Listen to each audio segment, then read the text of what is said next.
Hallelujah. Waaqeffannatti qophoofna olqoof qopheessina gooftaan arras immoo gaa sagalee isaanitti dubbata.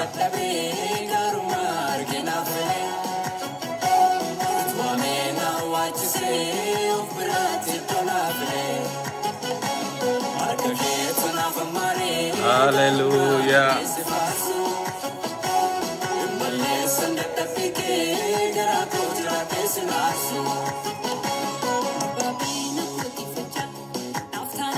Rabacina kiala rasiat prona malajine kiriando errek linda rasiat ragala namajine lintoro lagasiat ra.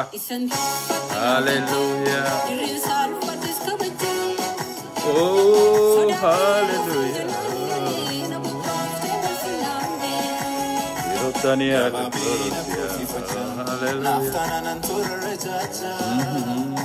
Akkeetan afjirare arki garumana famare isando fatina fate derin salfatis kabache soda tero pinjnali letania ragalare ala rasia eri ala tane kelore baji akrotane klo rosia dragla rajino ala jinasya rogalare ba Elairate nigle rosia tanglo jenila jinalia. Hallelujah. Galanni waaqayyoof haa ta'u akkam jirtu hundi keessaniyyuu yaa obboloota baganagaan uftanii baganagaan ufne hundi keenyayyuu sagalee waaqayyo dhaga'uuf isan dabarre isan jijjiiramne barabaraan kan jiraatu sagalee waaqayyo dhaggeeffachuuf hundi keenya iyyuu asitti argamuun keenya waan guddaadha. Egaa guyyaa har'aa sagalee waaqayyoo keessaa dubbifachuudhaan jireenyi keenya adeemsi keenya waan itti jirru hunduu akka jajjabaannuuf gooftaan karaa hunda akka nu gargaaruuf hin kadhanna. Agarsiisuun gooftaa ati of agarsiisuun fedha kee haa ta'u siin kadhadha. Yoo ati of mul'iste malee namni ofii si mul'isuu hin danda'u. Yoo ati hojjette malee yaa Waaqayyo. Yoo ati harka kee diriirsite malee arjummaa kee namatti agarsiiste malee namoonni ofii isaanii waa gochuu hin danda'ani. Kanaaf yaa Waaqayyo yeroo kana namoonni hundumtuu fuula kee duratti walitti qabamanii warra si kadhatanii warra si waammatanii isaan qaqqabuun deebii isaanii laachuun isaan jajjabeessuun isaan haaressuun fedha kee haa ta'u.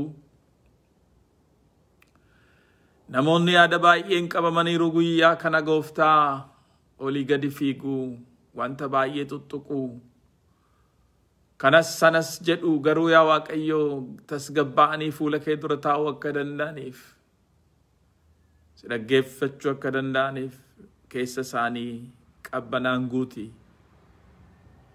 Keessa isaanii adabaan guuti gooftaa. Namni yaadaan olii gadi fiigaa yaalaan olii gadi fiiguu duwwaa miti wanta baay'ee ta'utti jira. Ati garuu gooftaa gooftota hundumaa irratti humna kan qabdu homtuu kan sin dhokannee gooftaa guddaan si galateeffadha yoona kana harkineef araarri kee isaan irkaa ta'us si kadhadha. Anis garbichi kee gooftaa hin beektaa humna koo beekumsa koo cimina koo gooftaa haa ta'u malee na keessa darbuun fedha kee haa ta'u. Ati saba keetti dubbachuun fedha kee haa ta'u. Gooftaa jaa kana gootuuf guddaan si galateeffadha. Maqaa Yesus Kiristoosiin. Ameen. Galanni Waaqayyoof haa ta'u. Akkam jirtu irra deebi'een sin gaaffaa. Great thanks to all of you, those who are listening to me now. I can see Cecilia, Koza, thank you for coming. Hallelujah. Readona siak radana malajini krantosi kilemo. Hallelujah.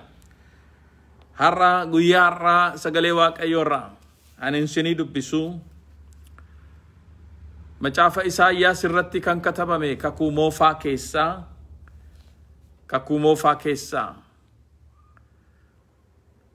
macaafa raajicha Isaayyaas isa walii wajjiniin dubbisna jechaadha. Har'a waa'ee gooftaa keenya Yesus Kiristoos fayyisaa keenya kakuu moofaa keessatti akkamitti akka katabame wanta sana akka walii wajjiniin ilaalluun barbaada. Keessuma keessaa iyyuu waa'ee maalii yottanii waa'ee dhiphina isaa, waa'ee gidiraa, waa'ee keenyaaf ta'ee arguusaa akka yaadannoo godhannuuf akka waa'ee kana yaannuun barbaada. Galanni Waaqayyoof haa ta'u. Namni akeeka qabu, namni mul'ata qabu, namni ergame iddoo dhaqetti akkamitti akka nama quubsuu danda'u isa nu agarsiisa.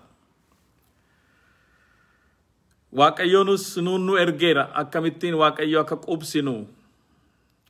Sabni keenya nu ergeera saba keenya akkamitti akka quubsuu dandeenyu. Waaqayyo isarraa nu barsiisuu danda'a. Yesuusiin kan caalu barumsa gaarii kan nama laatu, yaada gaarii kan nama hiru, karaa gaarii nama agarsiisu hin jiruuti. Akkamitti gooftaa Yesus Kiristoos Waaqa Abbaa isa erge yaada isaa guutee qabbaneessee akka darbe isarraa barachuu dandeenya. Isarraa arguu dandeenya. Kanaaf sagalee isaa dhaggeeffannaa jechaadha. Galanni Waaqayyoof haa ta'u. Akkanadha. Boqonnaa 52 lakkoofsa 13 jalqabeetaniin dubbisaa. Obsaan tasgabbeeftaniin aggeessu jechaadha. Maaliif sagalee Waaqayyo baay'een dubbadharra. Maaliif sagalee dhumti suni ofiisaa sagalee hiika.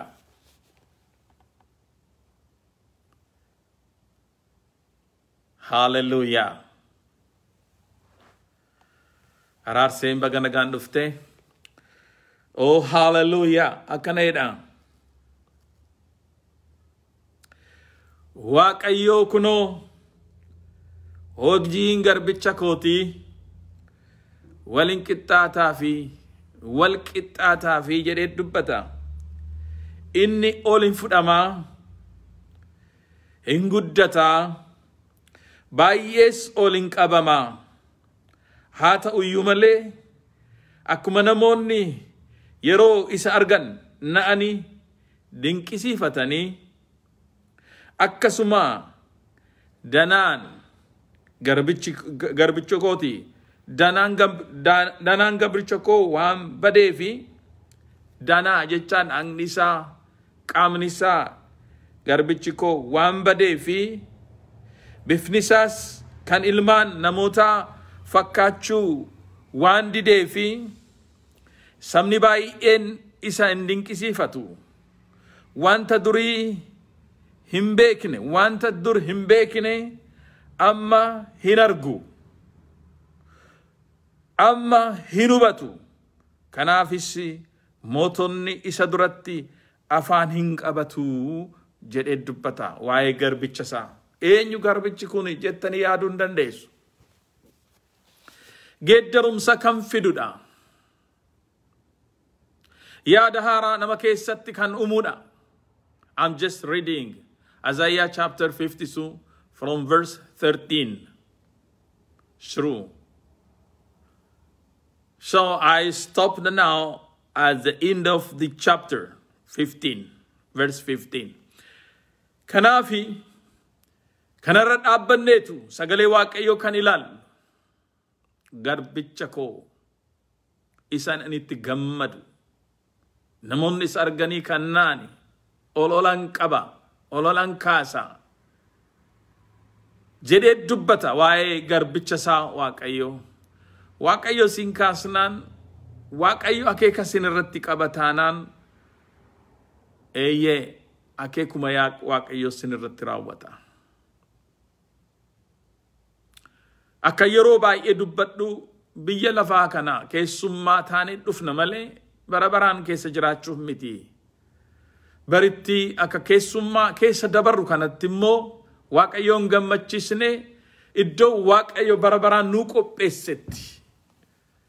Iddicha sanatti of qixeessine of qopheessine achi galuuf iddootti jiraannudhaan iddoo qormaata keessa dabarru jechaadha. Kana Yesus irraa baranna. Yesus hin dhufeen dhalataa. Kun egaa toon dhalatiin bara kuma dura jechaadha kan dubbatamu. Raajiidha kun.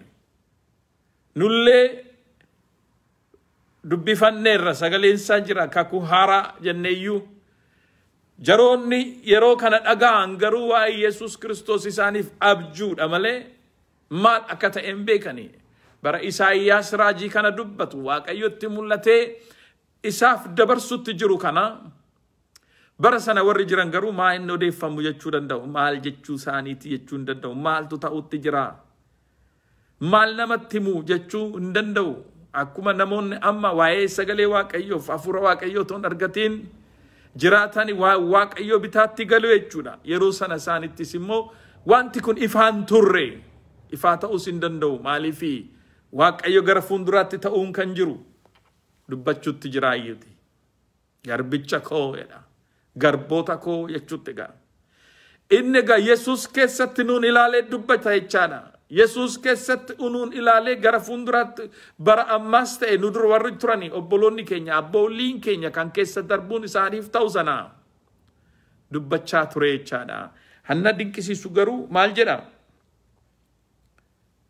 Haa ta'u malee lakkoofsi 14 akkuma namoonni yeroo isaan arganii na'anii dinqisiifatanii akkasuma danaan garbicha kootii waan badeef bifni isaas kan ilmaan namoota fakkaachuu waan dideef sabni baay'een isa dinqisiifatu. Wanta dur hin beekne amma argu, wanta dur hin ageenye amma hin hubatu. Kanaafis mootonni isa duratti afaanin qabatu, afaan isaanii qabatu, cal jedhu jechaadha. Ngooneere Yesus godheera godhuchis immoo jira. Abdiin keenya isaa, geettiin keenya isaa, han imimmaan warqaa nurraa haquu danda'u isaa, jaamaa ibsee wanta mul'achuun irra jiru nutti agarsiisuu kan danda'u isaa, humna ta'ee humna qabeessa nurraa caccabsee lafaan dha'uu kan danda'u isaa. Akkamitti kan jedhu itti fufnee ilaaluu dandeenya. Malee biyya haxxee milaammaltummaan iddoo guutame, biyya soobduu kana keessatti, biyya seexanni mootiin dukkanaa dhuunfate keessatti namoonni dhugaan jiraatani nagaaf tasgabbiidhaan jiraachuu jechuun salphaa miti. Yesus iyyuu nagaan hin jiraanne. Ilmi waaqayyo cubbuun kan hin kasasamne, ilmi waaqayyo cubbuun kan hin hojjenne, inni iyyuu nagaan hin jiraanne. Qaama isaa irratti, hafuura isaa irratti, hamma lubbuun isaa dhiphattutti, hamma achitti dhiphachaa ture. Han isatti hin tolle nutti tole jennee ilaaluun nurra hin jiru. Han isaaf hin taane nuufis hin ta'a jennee nurra hin jiru. Garuu obsan argateen obsu, karaan ni deemeen deemu. Arjummaan argateen arjoomu nu barbaachisa jechaan waaqayyo ayyaana isaa baay'iseef jaalalatti dhangalaase hamma dhagna isaa hin qutannetti hamma dhagna isaa hin qusannetti Yesus nuuf jedhee fannoorra hamma deebutti jechaadha. Wanta sanagaa duraan dursee Isaayyaas mul'ataan arguudhaan akkana jedheera. 53 lakkoofsa 1 garbicha Waaqayyoo sabaaf dhiphachuu isaa'edha. Isa nuyi dhageenye himne eenyutu amanee jedhe jalqaba. Isa nuyi dhageenye himne eenyutu amanee irreen Waaqayyoos eenyutti mul'ate. Hallelujah. Irreen Waaqayyoos eenyutti mul'ate. Inni akka biqiltuu mukaati. Goofticha duratti ol hin ba'a. Akka hidhaa mukaa, akka hidda mukaa isa lafa gogaa keessa ba'us hin taa'edha. Hiddi mukaa eenyuun mari'atu, eenyuttu nu deessu garuu diriirfateetu hundumaa keessa darba cabseetu. Akka hidda mukaa'edha. Isa lafa gogaa keessa ba'us hin taa'a.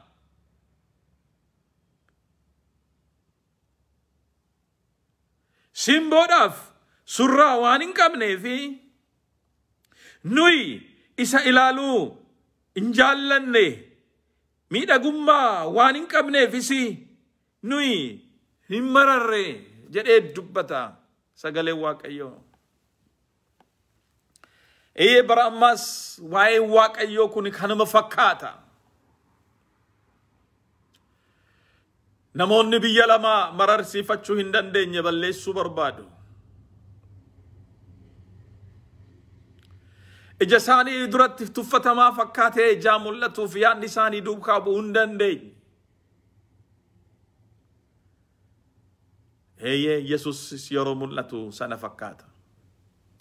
Namni tokko kana yeroo lallabu Waaqayyo fagootti badaa naman sodaachisu salphaadhuma fakkaata. Gaafa namatti siqe garuu caccabsee nama nyaata jedhe. Seexanni fagootti jedhe baay'ee nama sodaachisa. Baay'ee namatti hurrisa. Gaafatti siqtan garuu homaayyuu miti, sobduudha, jaamaaf caccabaadha, han ilkaansaarraa dhumedha. Sinin dhibu beekumsa akkasii Waaqayyo nuuf haa kennu numa keenyaafu. Har'a isa fagootti nu roorsu sana, isa roorrisu sana sodaanna.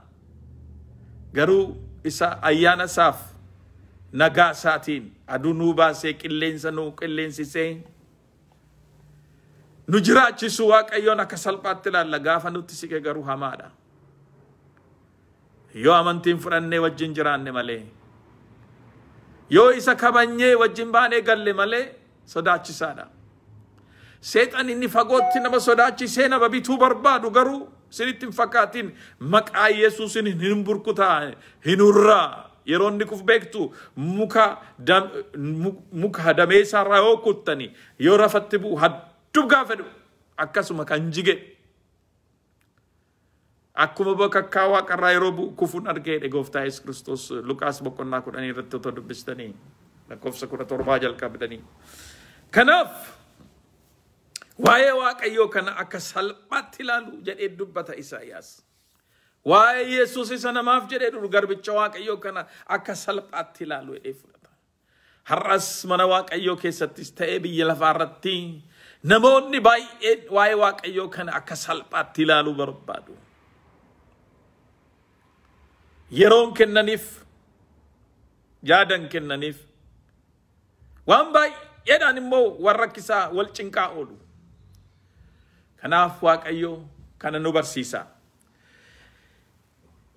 Ittaan see maal jedha? Namoonni isa tuffatanii isarraa hin gorani. inni nama dhiphinni fi muudamin itti baay'ate ture. Inni akka nama tuffatanii achi ilaalanii bira darbaniin ta'e nuyisi homaatiyyuu isa hin lakkoofne jedhee dubbata. Nus homaatti isa lakkoofne hundumtummoo homa tokko akka hin qabneetti akkasitti ilaalanii darbanii bira darbanii tuffatanii deemu. Namicha kana dhagaa inni biyya lafaa dhufee fayyisu isa tuffatame isa gadi gatame isa qalbiin hin laatamneef yaanni namaa duukaa hin deemne isadha. Ammaal ta'e namootaaf waan inni ta'u ilaala akkanedha. Yohannis boqonnaa 12 lakkoofsa 38 irratti waa'ee isa tuffii yeroo dubbatu sagalee Waaqayyoo 12:38 Yohannis wangeela Yohannis haleluuyaa boqonnaa 12 irratti lakkoofsa 38 irratti maal jedha isinitti fakkaate?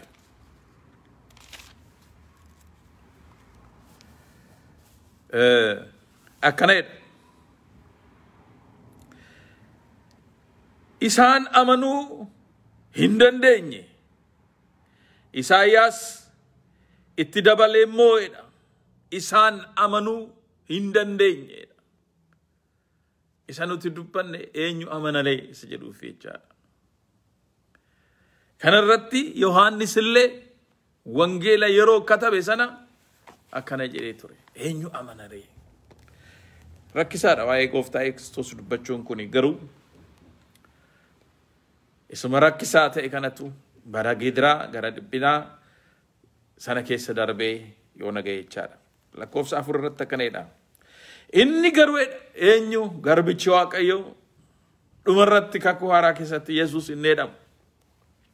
Inni garuu dhugumaan dhiphina keenya ofirra kaa'ee. Dhiphina keenya ofirra kaa'eedha. Dhiphina eenyu? Dhiphina koof, dhiphina kee, dhiphina keessan. Dhiphinni akka nurra jiru garuu bartanii. Baruma ammaa kana meelaalaan dhiphina jiru biyya lafaarra. Koronnaan dhufee, vaayirasiin dhufee, amma eessa akkam akka nama cinqutti jiru argitu miti. Kana caalaa kan nama dhiphisu jira. Isa duwwaa miti. Amma namni walii galtee dhabee simbitaaf nan bittuutti mirga koof mirga kee mitiitti fedhan qabaaf fedhan qabuutti gadhiifamaa ta'uu barbaadutti akkam wal cinqutti jira. Qabeenyi isaan saamamaa, inni kaan hin gubataa. Dhibbinni kana caalu jiraare maaltu dhufa jedhanii ijoolleen hin dhiphatu, namni guddaan hin dhiphata, dargaggeessi hin dhiphata. Namni lafarratti hafu hin jiru garuu nam tokko maaliif hundumtuu taraa akka dhufe taraa deemuun isaan oolu garuu hin dhiphata. Maaliif dhiphata jettanii namni foonsaa jaallata, jireenya lafa kanaa jaallata. Jireenya Waaqayyo isaaf qopheesse samiirratti isa irraanfatee jechaadha. Namni waan gaarii hojjetaati Waaqayyo immoo nama kan hojjete caala waan gaarii qopheesseera. Biyya harkaan hin hojjetamne Waaqayyo ofiisaa kan qopheesse qabna. Iddoo tanne barabaraan jiraannu sanaaf of qopheessu mannaa namoonni addanatti caalmaan jiraachuuf itti tolee jiraachuuf waan isaan hin qonne dhagaa isaan hin gangashine hin jiru. Garuu Yesuus dhiphina keenyaaf jedhee maal ta'e? Dhiphina keenya hin baateedha.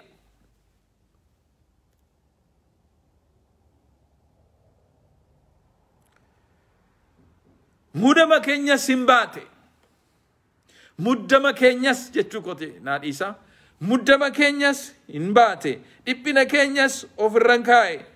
Nuyi garuu akka waan Waaqayyo dha'icha isatti fide. Akka waan inni isa rukute gad isa balleessettis hin lakkoofne jedha. Garmalee hiikkanna jecha garmalee hiikkachuu beektu.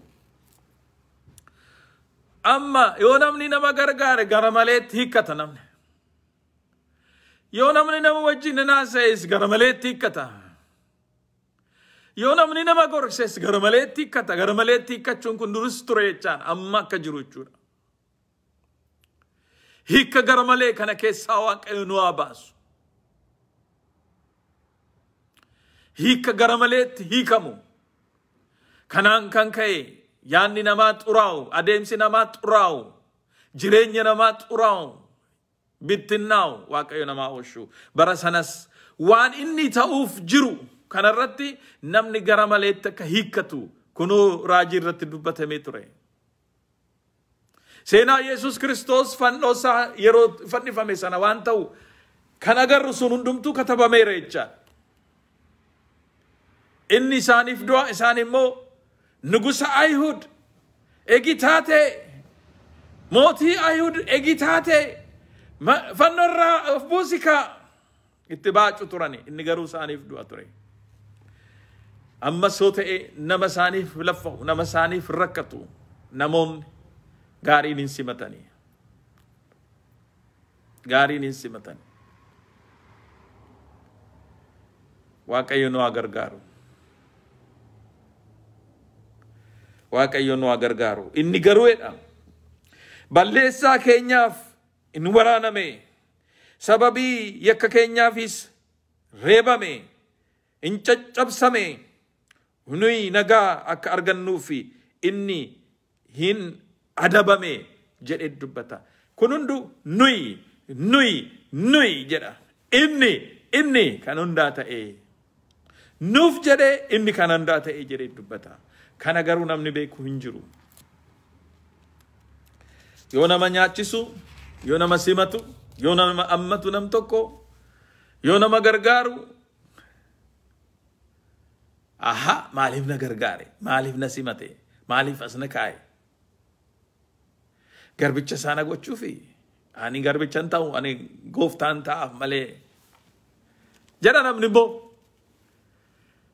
Maaliif Waaqayyo seexana yeroo isa uumu Isaayyaas boqonnaa 14 irratti otoo dubbistanii yeroo inni akka malaakaa gadhee malaakaa wajjin isa kaa'u akkana jedha Isaayyaas waa'ee isa yeroo dubbatu. Waaqayyo nan fakkaadha akka Waaqayyoon ta'a olan ba'a gadam deema ani jechuutti haafa ka'u. Waaqayyo abidda isaa keessaa fuudhee gad isa darbateedha. Namoonni Waaqayyo duukaa isa fakkaachuuf deemuu mannaa seexanicha kana barbaadu. Isa fakkaachuuf akka isaa ta'uuf. Waaqayyo garuu karaa seexanaarra warra deemanii isaaniin hin jaallatu. Karaa isaatti isa hin tiksu. Kan seexana wajjiniin bu'u hojuma seexanaa gatii seexanaatu isaatii fi kennama jechaadha. Kana nutti hima. Gooftaan nuuf rakkata. Nuyi garuu waan biraa hojjenna. Madaa'uu isaatiin fayyina nuuf hin argame. Fayyinni nuuf argame. Maaliin madaa'uu isaatiin akka inni madaa'ullee dubbatameera. Akka inni rakkatullee dubbatameera jechaadha. Nuyi hundumti keenya akka hoolotaa karaarraa bannee turre adduma addaanis karaarraa gorree Waaqayyo garuu yakka hundumaa keenya isarra hin kaa'ee jedhe dubba. Bara ammaa namni hundumtuu karaa isaa deema. Yaada isaa duukaa deema. Wanta yaada isaa keessa dhufe duwwaa gochuu barbaada. Waaqayyo garuu kana hin jaallatu. Nuti addana kan jirru nuyi biyya lafaa kanarratti kan teenyu yaada Waaqayyoof karaa Waaqayyoo qabannee fedha Waaqayyoo raawwachuudhaan jabana keenya dabarsinuudha. Inni karma hundumaa foon keenyaaf hafuura keenyaaf lubbuu keenyaaf nagaa nuu kenna. Garuu nuti yoo isarraa kaannu lubbuun keenyas nagaan qabdu foon keenyas immoo fayyaan argatu. Yesus garuu nuuf kana fiduu dhufe. Nu hundumti keenya akka hoolotaa karaarraa bannee turre adduma addaanis karaa hin gorre Waaqayyo garuu yakkaa hunduma keenyaa isarra hin kaa'e jedhee dubbata. Maatiyos boqonnaa 8:17 irratti tolaaltanii Roomaa 4:25 Phexros isa duraa 2:24 otoo laaltanii kun hundumtuu sagalee kakuu moofaa keessatti hin dubbata. Ittaansi akkaneedha. Isan cunqursanii eenyuun? Yesuusin. Hin dhiphisiisanis inni garuu waan tokkoyyuu hin dubbanne jedhee dubbata. Waan tokkoyyuu hin dubbanne. Bara ammaa dhugaaf warri jiraatanii dubbiin isaanii beekamaadha. Callisuu baay'isuu. Sobduun garuu waan baay'ee odeessuu baay'isa. Akkuma ilmoo hoolaa ishee qalamuudhaaf geeffamtuutti hin oofame. Akkuma hoolaan yommuu rifeensirraa muranii cal jettutti inni calluma jedhe malee afaansaa hin saaqanne jedheetu dubbata. Afaansaallee hin saaqanne. Jedhaagaa waan hojjetta nama barbaaddan hojjedhaa jedhe. Jaalalaan of kennuudhaan of wareeguudhaan aarsaa of gochuudhaan nama fayyisuu jechuun kanadha. Sagaleen kun cimaadha. Sagaleen kun cimaadha. Kuni sitti tolaa otoo hin ta'in otoo sitti hin tolin Waaqayyoof yoo jiraatte Waaqayyo waan tolaa si keessa kaa'aa si wajjiniin taa'aa jennee yeroo dubbu wangeela kuni macaafa qulqulluudha. Maaliif biyyuma kana irratti nuti tolee akka deemnuuf otoo hin ta'in maqaa Waaqayyoof warra fayyuun isaan irra jiru boojiirra warra jiran boojiirra baasuuf gatii kaffaluun nureera. Kanaafi wangeelli salphaadha namni jedhe eenyudha? Sagalee wangeelaa kun salphaadhumaan deema jedhee kan isin barsiisu kun eenyudha? Miira keessan ol kakaasee hundumtuu bakkee kan isitti fakkeessu yoo jiraate maaloo of eegaa sobadha. Wangeelli gatii nama kaffalchiisa. Gooftaan koo kaffaleera ani maafan kaffale jettu? Eeyyee inni iddootti kaffale qaba. Maa inni mootummaa Waaqayyoo akka dhaaltaniif, jireenya Waaqayyoo akka argattaniif, mana isaa keessatti hirree akka argattaniif kan isin godhe malee gidiraan lafa kanaa hin hafan jenne. Namni gidiraa arguedha. Phexros boqonnaa 4:1 irratti isa duraa cubbuu dhiiseera jedha. Foonsaatiin cubbuu hojjechuu dhiiseera jedha. Namni gidiraa argu. Dhuguma waa'ee wangeelaaf otoo dhaabanna ta'e, waa'ee wangeelaaf otoo deemna ta'e, waa'ee wangeelaaf otoo dhimmina ta'e rakkoon nurra ga'iyyuu cubbuu hin yaadannu. Har'a garuu na caaltee natti dubbattee narra maal taatee jechuudhaan walitti kaana. Kun wangeela miti, jireenya fooniiti. Inni gaa kan biraa haa ta'u malee Yesus gidiraa nuuf argee gidiraa keessaa nu baase unuun immoo dhaqaa wangeela lallabaa nuun jechuuttira. Akkamitti akkan ani deemetti akkam jedhee yoo na jaallatu ta'e abboommii koof bulaa eegaa jedha. Yoo na jaallatu ta'e abboommii koo eegaa. Na duukaa bu'uu yoo barbaaddani fannoo koo baattadhaa. Guyyaa guyyaatti na hordofaa jedhe malee Yesus bakka eegaa tana rakkoon hin jiru, hin sooromtaa, hin ijaartaa, hin babal'attaa nuun hin jenne. Soorummaa jibbee miti. Garuu akeekni keenya isa miti. akeekni keenya sooromne biyya kalaa kanarratti babal'anne jiraachuutu hin ta'in mootummaa Waaqayyoo labsine amanamoota taane fuula Waaqayyoo duratti argamudha. Yaada foonii keenya duukaa buunee isaaf gidira argu har'a namni zimmuutii hojjechuuf ookis maalan jedha Oromofaadhaan halalummaa kana duukaa fiiguu fi dhagaa gangashine gatiin hin baasne hin jiru, dhiqannaan goone hin jiru, ta'uyyuu inni gatiin qabu. Waaqayyo sarraa of eegaa jedheera. Isarraa of deebisaa. Waaqayyoof jiraadhaa jedheetu nutti dubbata. Kana hin goonu taanaan rakkisaadha. Gooftaan akkasitti akka nuu du'e nu agarsiisa.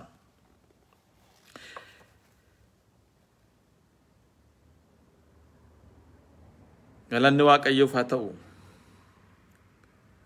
Cunqursuudhaan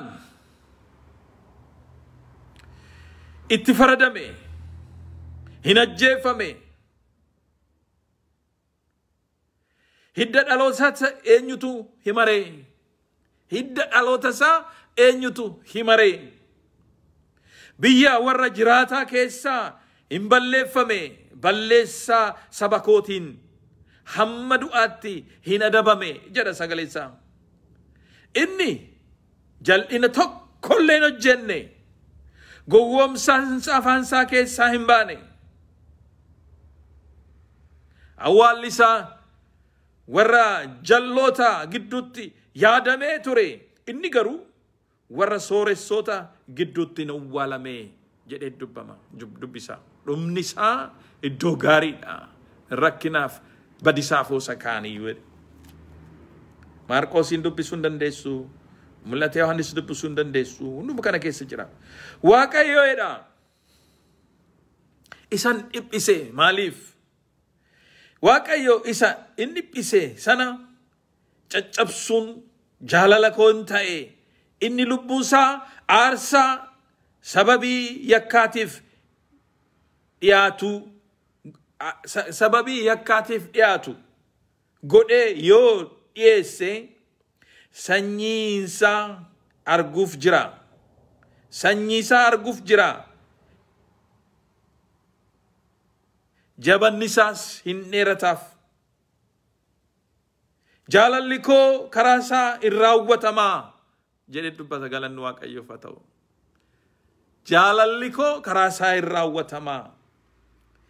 Dhiphina cimaa dhiphatee erga du'ee booddee deebi'ee jiraataa ta'e.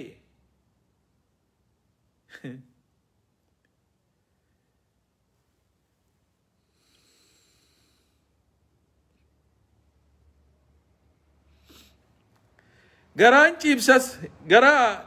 hin ciibsata. Garbichi koo inni qajeelaan beekumsa isaatiin namoota baay'eedhaaf hin farada. Yakkaa isaanii isaaniif hin baata jedheetu dubbata. Galanni Waaqayyoof haa ta'u. Hojiin Yesuus kana fakkaata. Inni cubbuu namoota baay'ee baate. Waa'ee cubbuu isaaniitiifis isaaniif hin kadhate. Lubbuusaa du'atti dabarsee kenne. Warra balleessaa qabanii wajjinis waan lakkaa'ameefi ani qooda isaa warra gurguddoota wajjiniin nan godhaafi warra jajjaba wajjinis boojuu hin hirmaataa jedhe. Galanni Waaqayyoof haa ta'u. Akkasitti Yesuus Kiristoos jireenya keenya yeroo jijjiiru argina jechaadha. Yaa obboloota, maaltu isinitti dhaga'ama? Maalirra jirtu? Yesuusoo akkas ta'ee nu fayyise, nummoo biyya lafaa kana isa raafamuu jiru, dhiphachuu jiru, bitaan itti galee kana maal gochuun nurra jira? Akkam taanu? Kottaa gaditti baana, sagalee Waaqayyootti dubbanna. Yoo nu jibbanillee, yoo nu reebanillee, yoo nu tuffatanillee, yoo nu hamatanillee, sagalee Waaqayyoo dubbachuudhaan gurmuu isaanii bittinsinaa. Walga'iin bara ammaa godhamu, walga'iin bara ammaa waamamu. nagaa isinitti fakkaata. Mootummaa Waaqayyoo bal'isuuf otoo hin ta'in wal balleessuu fi wal qaduu fi wal hir'isuu fi kan hambisuu kan dandeenyu nuyi warra Yesus Kiristoositti amane akka Yesusitti biyya lafaa kana deemuu nurra jirudha. Kottaa sagalee Waaqayyoo hin dubbannaa. Kottaa gidiraan sodaannu ittuma seenna. Namni baay'een harka isaa maratee deebi'eera. Namni baay'een gola isaa galee wanta hin taane hojjechuutti ka'eera. Lakkisaa deebi'aa. Hin agartu mitiire badumsi dhufuuttira. Jaallates jibbes galaanni galagalee bubbeen ka'ee. Lafni immoo cabee. Otoon beekin iyyuu liqimsamuun jira, baduun jira. Waaqayyoo arjummaa isaa jaanu laateef karaa isaa irratti jaanu eegeef malee. Namni meeqatu baduutti jira guyyaa guyyaatti. Araarri Waaqayyoof arjummaa Waaqayyoo jaanu wajjiniin ta'eef malee balaa baay'eetu nama qaqqaba. Garuu yaa obbolootaa, yaa obboleettii, yaa hiriyyaa namooti isinitti himu. Yesus nuuf jedhee du'e. Yesus nuuf jedhee rakkate. Yesus nu fayyisuuf dhiphina kana hundumaa keessa darbe. Kottaa nutis ergaa Yesus Kiristoos hojiirra oolchina. Kakuu moofaa keessatti inni dubbatame waggaa 1000 booddee yeroo inni raawwatu hin argina. Sagaleen Waaqayyoo jaallannes jibbannes raawwachuun isaa hin oolu. Maaliif? Gooftaan ofiisaa yeroo dubbatu sagaleen koo hafuunsaa mannaa waaqiif lafti otoo hafee wayyeedha. Kanaaf hafuun nafu. Sagaleen koo raawwataadha. Gaariidhaan nurratti raawwatu. Akka jaalala Waaqayyoof akka fedha Waaqayyoo irratti nutti raawwatu. Kanaan dhaabachuun nurra jira. Waaqayyo sinaa eebbisu. Kottaa gara Waaqayyootti deebinee isa tajaajilla. Yesus isa namaaf rakkatee nama fayyise isa fakkaanee baanee galla. Yoo kana goone ijoollummaa garboota Waaqayyoo ta'uu keenya kanaan hin beeksisna. Waan kanaachi barri haftee yartuudha. Akkuma nageenyu, akkuma arginu, barri kuni bara yartuudha. Bara yartuu kana keessatti Waaqa isa bara baraan jiraatu wajjin hin deemnee hafuun nu wayya. Waaqayyo nu gargaaru. Hin kadhanna. Hallelujah. Yaa Waaqayyo guddaan si galateeffadhaa beekaa kan taate. Eeyyee Yesus. Waa tokko sin kadha abbaa koo, gaachana koo, humna koo, hiree gaarii koo gooftaa sin kadhadha. Ayyaanni kee kun saba keettaa mul'atu. Hojiin ati raawwatte kun yaa Waaqayyo saba keettaa mul'atu. Hafuurri kee isaanitti haa dubbatu gooftaa koo. Hafuura qulqulluu. Eeyyee saba kanatti ati dubbadhu. Waan Kiristoos dhufee ta'e, waan Kiristoos keessa darbe, waan Kiristoos argee darbe kana yaa gooftaa dubbachuun fedha kee haa ta'u.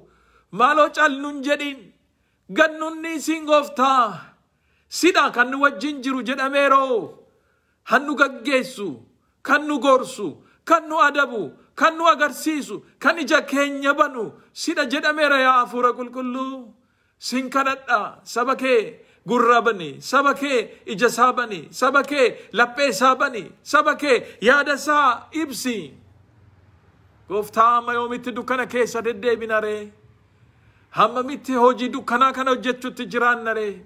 Ilaali dargaggoota gooftaa waan irra isaan irra jirani, akkatti isaan ba'uu hin jirani, maal isaan akka hojjetani, maa irratti akka wal qaruu hin jirani nagarta gooftaa. Maaloo iddoo gali yaada kana bittinsi gara keetti isaan araarfadhu. Harka kee isaan irra kaa'i, yaada kee isaan irra kaa'i gooftaa. Dargaggoonni yaa gooftaa akkamitti akka ba'anii galanii agarta. Bara ammaa kana dhugaan deemuu mannaa sobaan gowwomsamuttiru. Biyyi lafaa waan baay'eedhaan isaan gowwomsutti jirti yoo. Yaa Waaqayyo maaloo ati jabana kana yaa Waaqayyo sanyii kanaaf waa godhi yaa Waaqayyo ati waa hojjedhu sin kadhadhaa gooftaa. Humni kee isaan idduutti haa mul'atu, harki kee isaan idduutti haa mul'atu, irreen kee isaan idduutti haa mul'atu. Gara keetti haa deebi'ani, riivaayivaaliin haa ka'u, abiddi kee haa bu'u yaa Waaqayyo, hojiin hafuuraa haa ka'u gooftaa. ati paartii isaanii idduutti argami gooftaa. Walga'ii isaanii idduutti argami yaa gooftaa. Gaambilii isaanii idduutti argami gooftaa. Hin agartaa yaa gooftaa. Gaangisteroonni maal akka gochaa jiranii bara ammaa kana isaan idduuttis argami. Uumaa keeti yoo harka keetu isaan hojjete yoo issitoo isaa waame yaa gooftaa. Biyya lafaa kana fedha kee malee hin dhufne garuu diinni akka barbaadetti fedha ba'uuti jiraati. Ati isaan gargaaruun fedha kee haa ta'u. Yaa Waaqayyo sin kadha. Yaa Waaqayyo sin waammadha. Yaa Waaqayyo harka kee diriirsi. Naannoo kan South Parkin dabarseen sitti kenna. Seattle dabarseen sitti kenna. Washington dabarseen sitti kenna. Oregon dabarseen sitti kenna. America dabarseen sitti kenna. Yaa Waaqayyo Canada iddoo kana kan jiran hundumaa garboota kee ilaali yaa Waaqayyo. Namni yaada isaa gateera, qalbiin isaa badeera gooftaa, wanta hin taane hin qabameera oo. Yaa Waaqayyo ati araara kee nuu godhi. Araara kee nutti dhaan biyya keenya laali gooftaa. Saba keenya laali yaa gooftaa. Sabni keenya wal fudhachuu dadhabeera gooftaa. Wal dadhabeera, wal baachuu dadhabeera gooftaa. Ati isaaniin gargaari. Gooftaa jaalalli kee haa dhufu, humni kee haa dhangala'u. Warra beelaan ilaali yaa gooftaa. Akka hin beelofneef jette. Yaa gooftaa. Warra beelaan. Warra ari'atamanii, warra qeerraa babbadanii, yaa Waaqayyo ati isaan yaade, ati isaan ilaali, ati isaan gargaari yaa gooftaa. Sin kadhadha. Maqaa qulqulluu kee Yesuus Kiristoosiin. Ameen. Waaqayyo sinaa eebbisu, eebbifamaa, toon bargaarii siniif haa ta'u. Nagaan.